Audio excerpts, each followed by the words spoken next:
Good morning class.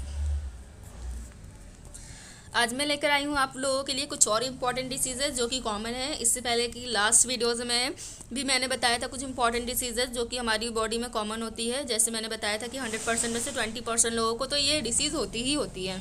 Okay, तो उसमें से हमारा एक ज्वर है, ये तो बहुत ही कॉमन है, ये हम लोग को सभी को आता है। ठीक, तो हम लोग इसके बारे में देखते हैं हमें क्यों फीवर आता है और फीवर में क्या होना चाहिए और क्या नहीं होना चाहिए और कैसे होता है, ये सारी चीज़ें हमें इसमें पढ़नी है।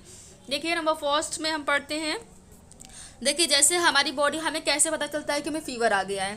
तो सबसे पहला जो स्टेप होता है फीवर का, उसमें क्या होता है, हमारी बॉडी का टेम्परेचर इंक्रीज कर जाता है। यानी हमारी बॉडी का जो तापमान है वो क्या हो जाता है, नॉर्मल से बढ़ जाता है, सामान्य से ज़्यादा हो जाता है। तो हमें खुद से ही पता चल लग जाता है कि हाँ हमारे फीवर है, बिना किसी डॉक्टर को दिखाए, बिना किसी ट्रीटमेंट को लेने से पहले ही हमें पता चल जाता है कि फीवर है। क्यों हमें इसलिए पता चल जाता है क्योंकि हमारी बॉडी का टेम्परेचर इंक्रीज कर जाता है। ओके, देन देखते हैं हमारा। देखिए शरीर के स्वाभाविक तापक्रम 98.4 डिग्री फ़ारेनहाइट से अधिक तापक्रम की स्थिति को ज्वर कहते हैं। देखिए जो हमारी बॉडी का नॉर्मल टेम्परेचर होना चाहिए वो कितना होना चाहिए, 98.4 डिग्री फ़ारेनहाइट। इतना टेम्परेचर हमारी बॉडी का नॉर्मल होना चाहिए। ठीक है, अगर हमारी बॉडी का टेम्परेचर इससे ज़्यादा होता है, जैसे 99 हो जाए, 110 हो जाए, 110 तो नहीं, बहुत ज़्यादा हो गया, अगर जैसे 100 डिग्री 103 104 इस तरह हो जाता है तो हम लोग बोलते हैं कि हमारे फीवर है। ठीक है, तो क्या हो जाएगा, अगर हमारे शरीर का तापमान यानी हमारी बॉडी का टेम्परेचर 98.4 डिग्री फ़ारेनहाइट से अधिक हो जाता है तो इस स्थिति को हम लोग क्या कहते हैं, इस स्थिति को हम लोग कहते हैं कि हमारे फीवर है। ठीक है, ज्वर जिसे कहते हैं। सामान्यतः अगर हम लोग जनरली बात करें तो ज्वर कोई रोग नहीं है बल्कि रोग का एक लक्षण है। ठीक है, ज्वर जो है हमारा, जो हमारे बुखार आता है वो नॉर्मली नहीं आता है। बुखार हमें ये इंडिकेट करता है कि हमारे अंदर कोई डिसीज़ है। ठीक है, ये होता है रोग का लक्षण। तो क्या हो जाएगा, सामान्यतः ज्वर कोई रोग नहीं है बल्कि रोग का एक लक्षण है जो शरीर में किसी प्रकार के रोगाणु के प्रवेश करने या जीव विष उत्पन्न होने के कारण प्रकट होता है। जैसे हमारी बॉडी में कोई डिसीज़ हो गई है तो उसे हम कैसे पता चलेगा, उसे एक्सप्रेस करने के लिए ही फीवर आता है। जब फीवर आता है तो फिर हम डॉक्टर के पास जाते हैं, हम उन्हें दिखाते हैं कि भाई क्यों फीवर आ गया। तो फिर डॉक्टर चेकअप करता है और उसके बाद बताता है कि आपको ये बीमारी हो रही है। ओके, नेक्स्ट है हमारा जीवाणु या विषाणु जीव विष उत्पन्न करते हैं। बैक्टीरिया क्या, जो जीवाणु यानी बैक्टीरिया होते हैं और जो में वायरस होते हैं, ये क्या करते हैं, एक तरह की पॉइजन क्रिएट करते हैं हमारी बॉडी में। ठीक है, जब पॉइजन क्रिएट करेंगे तो हमें कुछ ना कुछ नुकसान तो होगा ही। तो क्या नुकसान होगा, देखिए जो रक्त प्रवाह में संचरित होने लगता है, जैसे जो हमारा ब्लड फ्लो कर रहा है, जो हमारा खून जो हमारी रगों में बह रहा है, उसमें क्या करने लगेगा, उसमें प्रॉब्लम क्रिएट करने लगेगा। क्यों, क्योंकि हमारे अंदर क्या पहुंच चुका है, विष पहुंच चुका है, पॉइजन पहुंच चुका है। ठीक है, रक्त की श्वेत कणिकाएं जिसमें जीवाणु बच्छड़ का गुण होता है, इन जीवाणुओं को नष्ट करने की कोशिश करता है। अब बात आई है यहाँ पर, देखिए आप लोगों को पता होगा जो हमारा ब्लड है, रक्त है, जो हमारा रुधिर है, उसमें क्या होता है, चाहे आप रक्त कह दो चाहे ब्लड कह दो, इसमें 3 तरह की कणिकाएं होती हैं, आरबीसी, डब्ल्यूबीसी और प्लेटलेट्स। ठीक है, ये तो आपने पढ़ा ही होगा। तो इसमें होता क्या है, देखिए जो आरबीसी है ये तो ब्लड को रेड करने का काम करती है। जो डब्ल्यूबीसी है, मैं फुल नेम बता दे रही हूँ, इसका नाम रेड ब्लड कार्पसल्स या सेल्स भी बोल सकते हैं, वाइट ब्लड सेल्स। ठीक है, जो वाइट ब्लड सेल्स है इसी को हम लोग कहते हैं श्वेत रुधिर कणिकाएं, इसको हम लोग कहते हैं लाल रुधिर कणिकाएं। लाल है क्योंकि रेड है तो इस वजह से। तो मैंने आरबीसी का वर्क बता दिया, ये ब्लड को रेड करने का काम करता है। और जो डब्ल्यूबीसी है इसका काम क्या होता है, डब्ल्यूबीसी का काम होता है जैसे हमारी बॉडी में कोई भी जर्म्स एंटर कर रहा है, कोई हमारे बैक्टीरिया वायरस एंटर कर रहा है, तो डब्ल्यूबीसी क्या करेगा, डब्ल्यूबीसी उस बैक्टीरिया को नष्ट करने का काम करता है, उस वायरस को नष्ट करने की कोशिश करता है। ठीक है, ये कौन करता है, डब्ल्यूबीसी काम करता है। लेकिन जैसे ही कोई बैक्टीरिया या कोई वायरस बॉडी में गया तो वो क्या करेगा, वो सबसे पहले अपने दुश्मन को मारेगा ना, और इसका दुश्मन कौन है, डब्ल्यूबीसी है ना। डब्ल्यूबीसी का तो काम होता है जो भी बैक्टीरिया वायरस है उसे ख़त्म करना। तो ये जो बैक्टीरिया और वायरस अंदर पहुंच गया, ये क्या चाहता है, ये चाहता है कि डब्ल्यूबीसी को हम ख़त्म कर दें ताकि हम सेफ रहें, है ना।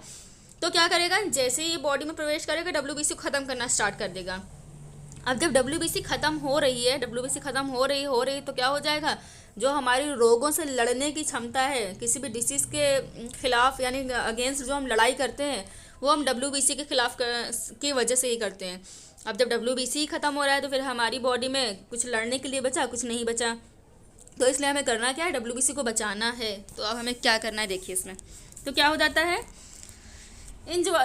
तो क्या करेगा, जो हमारा WBC है जीवाणु भक्षण की क्रिया के द्वारा क्या करेगा, जीवाणु को नष्ट करने की कोशिश करता है, जिसके साथ ही शरीर में जीव विष के प्रति विरुद्ध रोग प्रतिकारक पदार्थों को भी प्रतिक्रिया होती है।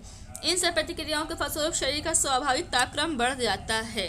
फिर से सुनिए, जैसे ही कोई बैक्टीरिया और वायरस ने एंटर किया तो क्या किया, WBC ने इसको मारा। ठीक है, इसको पकड़ के मार दिया WBC ने।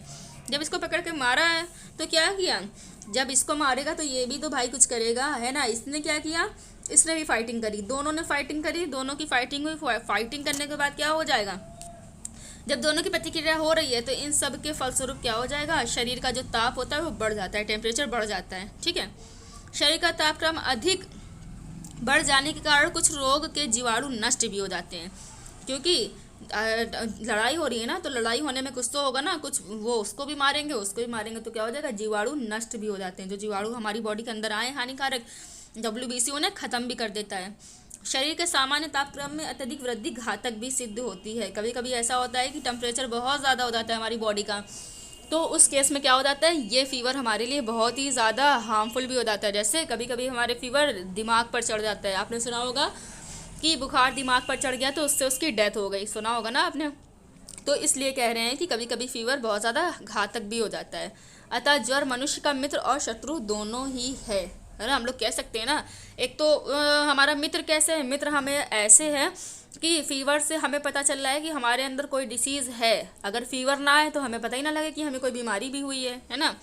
और शत्रु कैसे है, शत्रु इसलिए कि अगर ये फीवर की मात्रा बहुत ज़्यादा बढ़ गई तो हमारे माइंड पर असर करेगा और क्या हो जाएगा, ये डेथ का रीज़न बन जाएगा। तो आई होप बहुत अच्छे से आप लोग को समझ में आ गया होगा। अब हम लोग आ जाते हैं नेक्स्ट पर, मच्छरों से फैलने वाले रोग। भैया मच्छर सभी के घर में होते हैं, आपने देखा होगा, और ये गर्मी में ज़्यादा ही होते हैं। क्यों गर्मी में ज़्यादा होते हैं, चलिए आप लोग मुझे कमेंट सेक्शन में बताइएगा कि मच्छर गर्मी में ही क्यों आते हैं, सर्दी में क्यों नहीं आते। ओके, तो देखिए आप लोग को कमेंट करना है ज़रूर, लाइक भी करिए, सब्सक्राइब भी करिए। देखिए मच्छरों से फैलने वाले काफ़ी सारे रोग होते हैं, तो हम सबको एक एक करके पढ़ेंगे। देखिए पहला जो हमारा रोग है वो मलेरिया, जो कि बहुत ही कॉमन है, मच्छर से मलेरिया होता है। पीच ज्वर यानी येलो फीवर होता है। डेंगू ज्वर, ये भी बहुत कॉमन है। मलेरिया और डेंगू दो ऐसे हैं जो बहुत ही कॉमन है मच्छर से होने वाले। नेक्स्ट है फाइलेरिया, फिर इंसेफ्लाइटिस, डर्माटोबिया आदि ऐसे रोग हैं जिनका संचरण मच्छर के द्वारा होता है। ये सारे रोग किसके द्वारा होते हैं, मच्छर के द्वारा होते हैं। तो पहला हमारा आ जाता है मलेरिया। मलेरिया में हम लोग क्या करेंगे, देखिए जो हमारा मलेरिया रोग है ये किससे फैलता है, यह रोग मादा एनोफिलीज मच्छर द्वारा संचारित होता है ना। ठीक है, और इन रोगों के कारण हमारा प्लाज्मोडियम मादा देखिए जो हमारा रोग है किससे होगा, पहली बात तो ये है कि जो फीमेल होगी, फीमेल मच्छर, उससे होगा। और जो हमारी मच्छर होते हैं उनके भी कई सारी स्पीसीज़ होती है, तो एक स्पीसीज़ उसमें से एनाफ्लीज भी है। ओके, तो फीमेल एनाफ्लीज क्या करेगा, मलेरिया को फैलाएगा।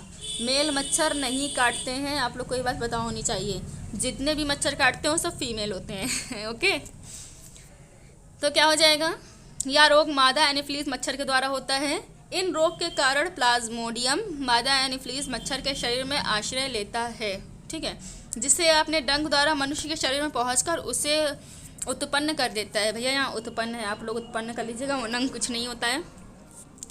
तो हुआ क्या, देखिए जो मादा एनाफ्लीज मच्छर है उसकी बॉडी में क्या है, पहले से ही प्लाज्मोडियम है। प्लाज्मोडियम कोई एक जीव होगा जो कि मच्छर में होगा। अब जब मच्छर के अंदर है, मच्छर ने आपको काटा तो उसने प्लाज्मोडियम को आपकी बॉडी के अंदर डाल दिया है, किसके द्वारा डाल दिया है, डंक के द्वारा डाल दिया है, जिससे हमारे अंदर मलेरिया रोग हो जाएगा। सिंपल है। नेक्स्ट है हमारा डेंगू ज्वर। डेंगू में क्या होता है, देखिए यह रोग विषाणु के कारण होता है। विषाणु मतलब जो हमारा मच्छर है, मच्छर के अंदर कोई विषाणु आ जाएगा। ठीक है, अब आगे देखते हैं। यह रोग विषाणु के कारण होता है। इस रोग को हम लोग एडिस एपिटी या एडिस एगोपिट्स या क्यूलेक्स फैटिग्नेस मच्छर नामक मच्छर संचरित करते हैं। भैया बहुत स्टाइलिश नेम है मच्छरों के भी। देखिए तो ये तीनों नेम के जो मच्छर होते हैं यही फैलाते हैं क्या, डेंगू ज्वर। आप लोग को नाम याद रखना है डेंगू ज्वर कौन कौन से मच्छर से होता है। तो ये 3 प्रकार के मच्छर जो हैं यही क्या करते हैं, डेंगू ज्वर को फैलाते हैं। इस रोग में अचानक से ज्वर आ जाता है, चेहरे पर पित्तियाँ निकल आती हैं, पित्तियाँ मतलब छोटे छोटे उभार टाइप के निकल आते हैं, तथा सिर, आँख, पेशियों, जोड़ों में बहुत ज़ोरों का दर्द होता है। या महामारी के रूप में अचानक फैलता है। डेंगू ज्वर क्या करता है, डेंगू ज्वर जब फैलेगा तो कई लोगों को एक साथ हो जाएगा, इसी को तो हम लोग महामारी कहते हैं, जैसे पैंडेमिक जिसे हम लोग कहते हैं। जैसे अभी यहाँ कोरोना वायरस फैला हुआ है, कोविड है, ये क्या है, एक तरह की पैंडेमिक है ना, यानी सभी लोगों को एक साथ हो रही है। तो इस तरह से डेंगू ज्वर भी है।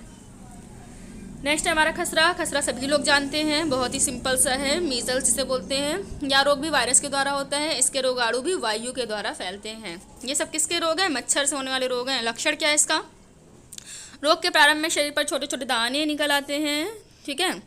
और क्या होता है, दाने जब निकल आएंगे तो बुखार हो जाएगा और मुंह और नाक की म्यूकस झिल्ली पर सूजन आ जाती है।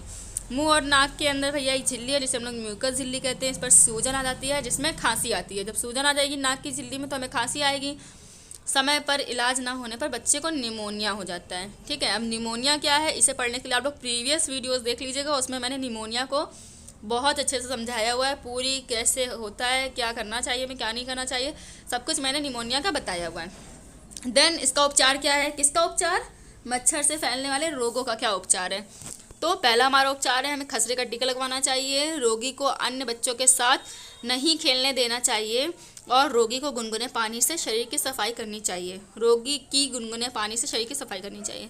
ये सारे इसके क्या है, उपचार है। हम इस तरह से इन सभी रोगों से बच सकते हैं। आज के लिए बस इतना ही। नेक्स्ट वीडियो में हम लोग और सारे डिसीजेस के बारे में पढ़ेंगे। अभी के लिए अल्लाह हाफिज़। मेरे चैनल को देखते रहिए, सब्सक्राइब करते रहिए और लाइक करते रहिए। Thank you.